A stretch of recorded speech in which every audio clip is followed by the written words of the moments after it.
This story is about जेक जो कि Pandora planet पे रहा करता था।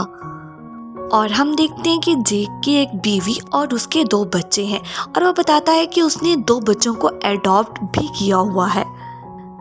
एक बच्चा उसके किसी दोस्त का है और एक बच्चा जब बहुत सालों पहले इंसान वहाँ पे रहा करते थे तो वो जाते हुए अपने बच्चे को छोड़ गए थे। ये लोग अपने प्लेनेट पर बहुत ही खुशहाल जिंदगी गुजार रहे थे। जेक और उसकी वाइफ अपने बच्चों को सब कुछ सिखाते हैं, जैसा कि तीर चलाना, मछलियां पकड़ना और इस तरह का सरवाइव करने के लिए हर एक काम। अब हम देखते हैं कि रात का वक्त है और जेक और उसकी वाइफ आसमान पर एक चमकता हुआ तारा देखते हैं। कुछ ही देर बाद उन्हें पता चलता है कि ये कोई तारा नहीं बल्कि एक स्पेसशिप है जो कि उनके प्लेनेट पर आ रही है। वो स्पेसशिप जैसे ही उनके प्लेनेट पर आती है तो वो आते ही हर चीज को कुचलना शुरू कर देते हैं और हम देखते हैं कि इंसान रोबोट्स की शक्ल में वहां पर आए थे और उनके पास बहुत बड़ी बड़ी गाड़ियां भी मौजूद थी। इस सब को देखकर जेक और उसकी वाइफ के पास रोने के अलावा कोई ऑप्शन मौजूद नहीं था। और अब हम देखते हैं कि एक लैब दिखाई जाती है जहां पर एक आदमी जो कि जेक के जैसा ही दिखता था वो बिल्कुल बेकाबू हो जाता है। वहां पर आसपास खड़े बहुत से लोग उसको पकड़ते हैं और फिर एक शख्स उन्हें बताता है कि आप हमारे ही कर्नल हैं, आपकी डेथ हो चुकी थी और हमने जदीद टेक्नोलॉजी का इस्तेमाल करते हुए आपको फिर से जिंदा किया है। अब आप इस प्लेनेट के लोगों के जैसे ही दिखते हैं। दूसरी तरफ अब हम देखते हैं कि जेक और उसके साथी इंसानों की ट्रेन को तबाह कर देते हैं और उसी में उनके वेपन्स और खाना भी चला जाता है और ये लोग उनका सारा सामान भी लूट लेते हैं। इस सब के बारे में जब कर्नल को पता चलता है तो वो कहता है कि मैं जेक को ही मरवा डालूंगा।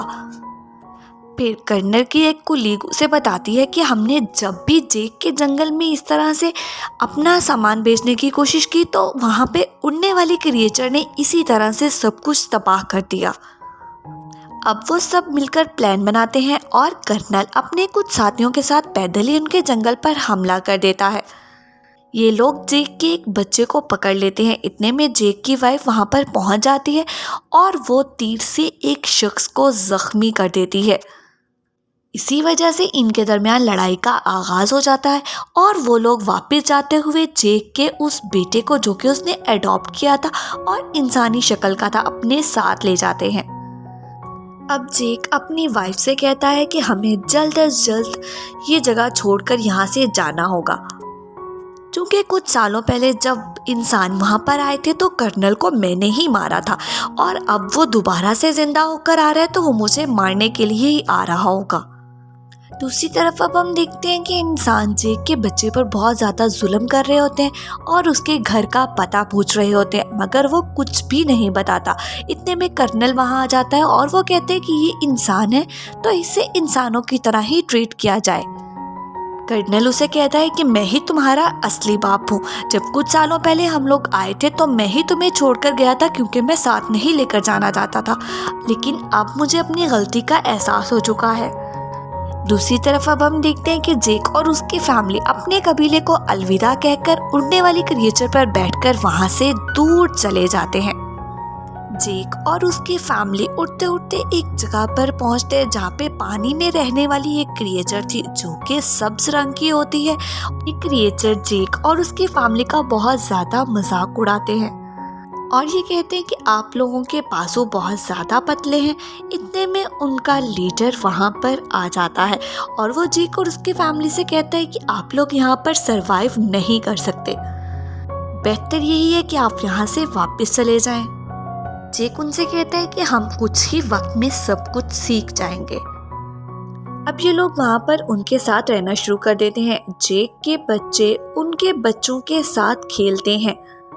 एक दिन ऐसे ही खेलते खेलते जेक का बच्चा समंदर में गिर जाता है तो सभी लोग जेक के बेटे का बहुत ज़्यादा मजाक उड़ाते हैं। एक दिन कुछ लोग जेक की बेटी को तंग कर रहे होते हैं कि इतने में जेक के बेटे भी वहाँ पर आ जाते हैं।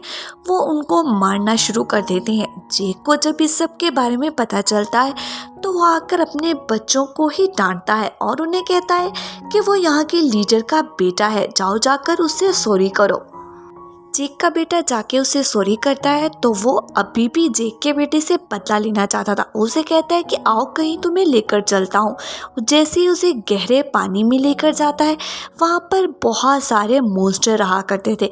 वो उसको वहाँ पर छोड़कर खुद वापिस आ जाता है।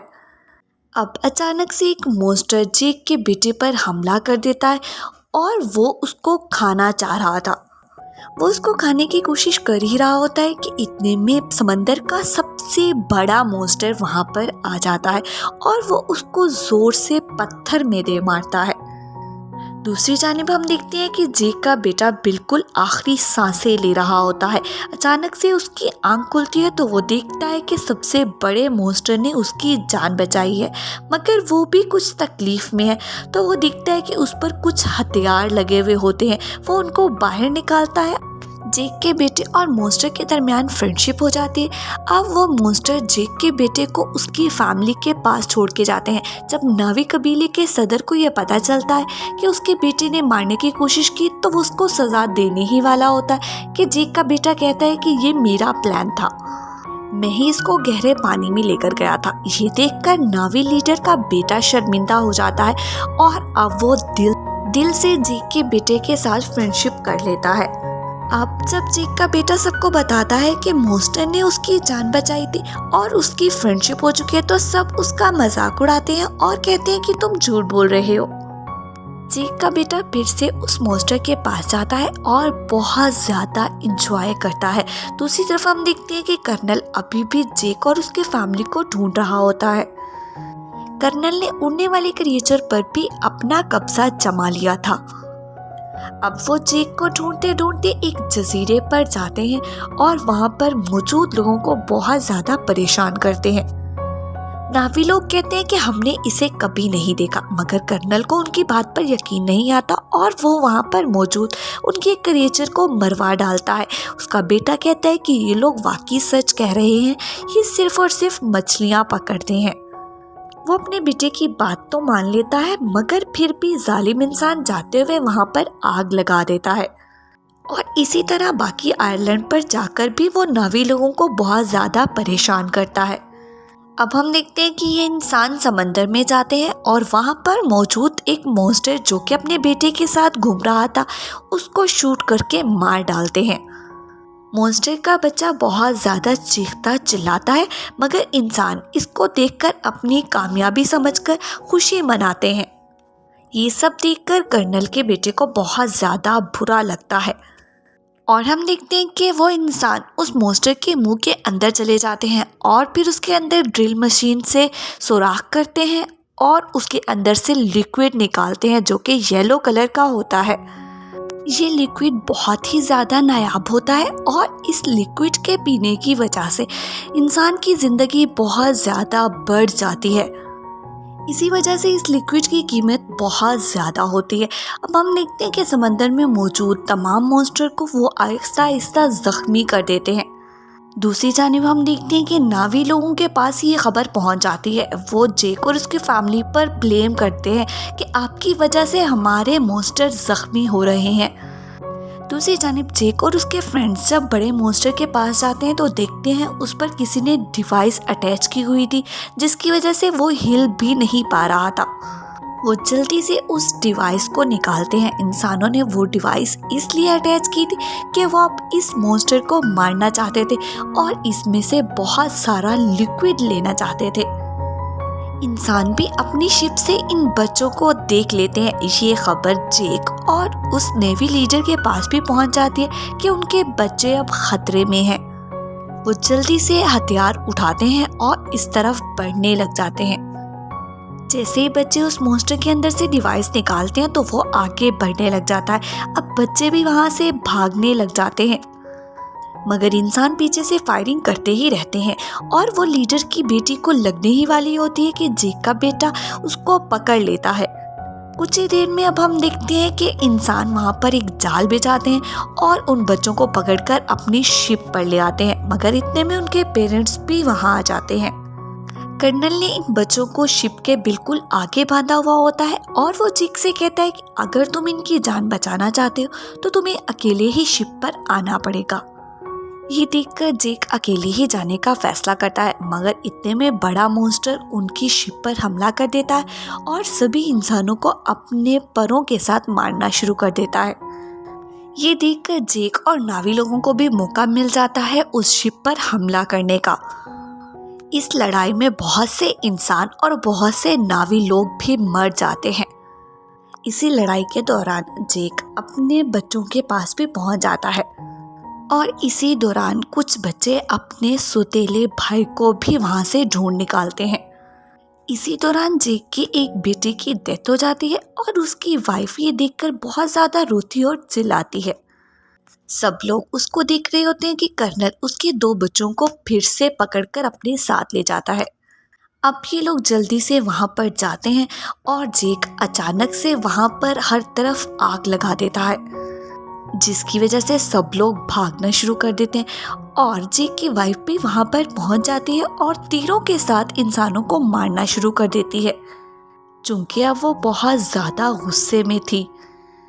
कर्नल इसी मौके का फ़ायदा उठाते हुए उसकी बेटी की गर्दन पर छुरी रख देता है और वो कहता है कि अब तुम हथियार डाल दो। इतने में जेक की वाइफ कर्नल के बेटे के गले पर छुरी रख देती है, जिसकी वजह से कर्नल को जेक की बेटी को छोड़ना पड़ जाता है। अब उन दोनों की हैंड टू हैंड लड़ाई शुरू हो जाती है।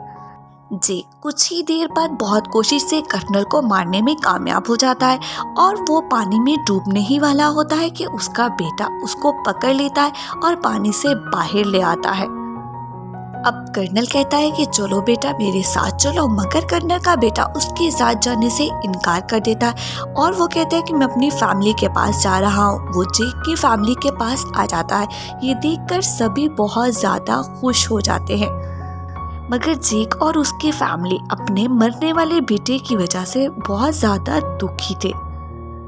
जेक को सभी याद आता है कि कैसे उसने इस बच्चे को लिया था और आज वो इसको दफना रहा है।